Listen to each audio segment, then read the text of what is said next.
Continuando a falar sobre o princípio de que o culto deve ser oferecido a Deus conforme as próprias prescrições de Deus, hoje eu quero tratar sobre o fato de que o culto deve ser agradável a Deus.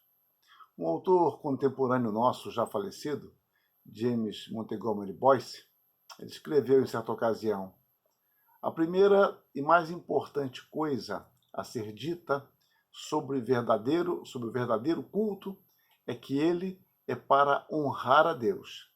Se o que chamamos de culto não é centralizado em Deus e não dá honra a Deus, não é culto. Fecha aspas.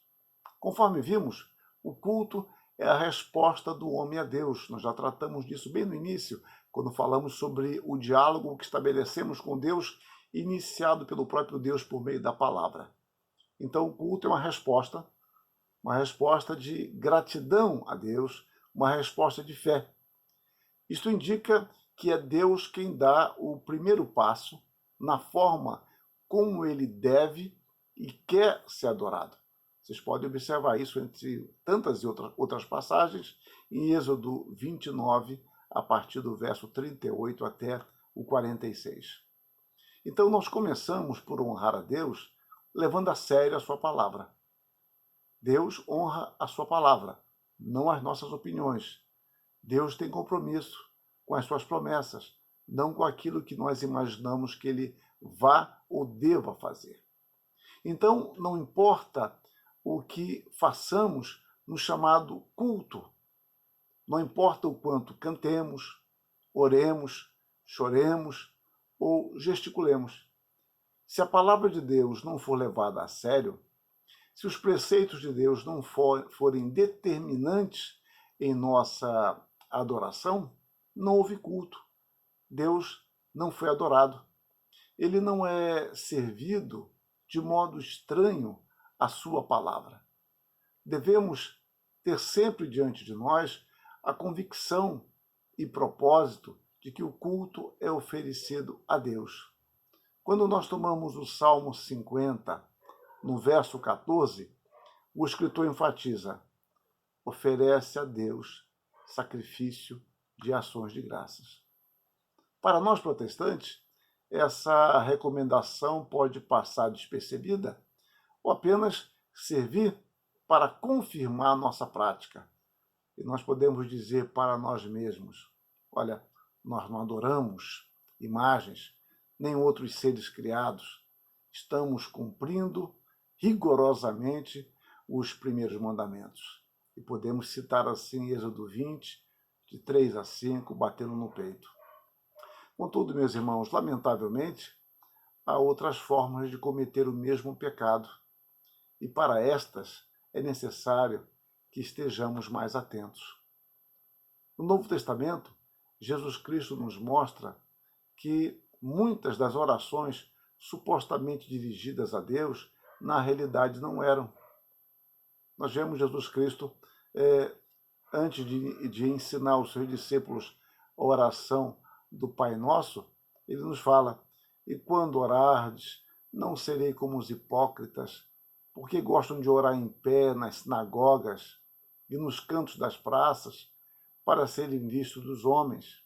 Em verdade vos digo que eles já receberam a recompensa. E a recompensa, no caso, é que, como eles usavam o nome de Deus, mas eles queriam serem vistos, eles já foram recompensados porque foram vistos pelos homens. E ele continua: tu, porém, quando orares, entra no teu quarto e, fechada a porta, orarás a teu pai que está em secreto, e teu pai que vê em secreto te recompensará. E ele continua, eu li Mateus 6, 5 e 6, e ele continua agora no verso 9, quando ele vai ensinar a oração do Pai Nosso. Portanto, vós orareis assim: Pai Nosso que está nos céus. A nossa oração não necessita ter publicidade para que Deus a ouça. Ele vê em secreto e nos recompensa conforme o que vê. E Deus vê aquilo que é, não aquilo que nós queremos que supostamente ele veja. Isso se aplica perfeitamente ao nosso culto e à advertência feita por Deus.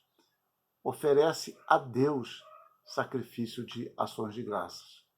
Deus recrimina os judeus porque eles, isso voltando ao Antigo Testamento, sacrificavam simplesmente porque gostavam de fazê-lo, não porque quisessem agradá-lo.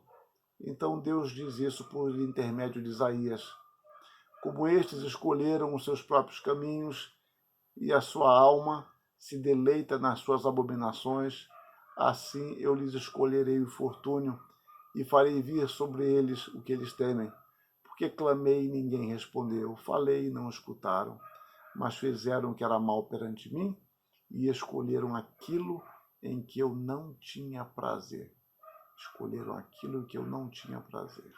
Ou seja, eles se deleitavam no que faziam e pronto. E se Deus gostasse ou não, isso não importava para eles. Então, o culto é oferecido a Deus conforme os próprios mandamentos de Deus, conforme os próprios preceitos de Deus. E é Ele mesmo quem vai julgar a nossa oferta. Nós devemos buscar a satisfação, o prazer de Deus, a sua santificação. Nós não podemos cair na armadilha de tentar manipular a Deus para os nossos interesses pessoais. Deus não se presta a isso. Ele é o Senhor e juiz. A falta do temor de Deus é que tem, em muitas ocasiões, nos conduzido à irreverência e irresponsabilidade espiritual.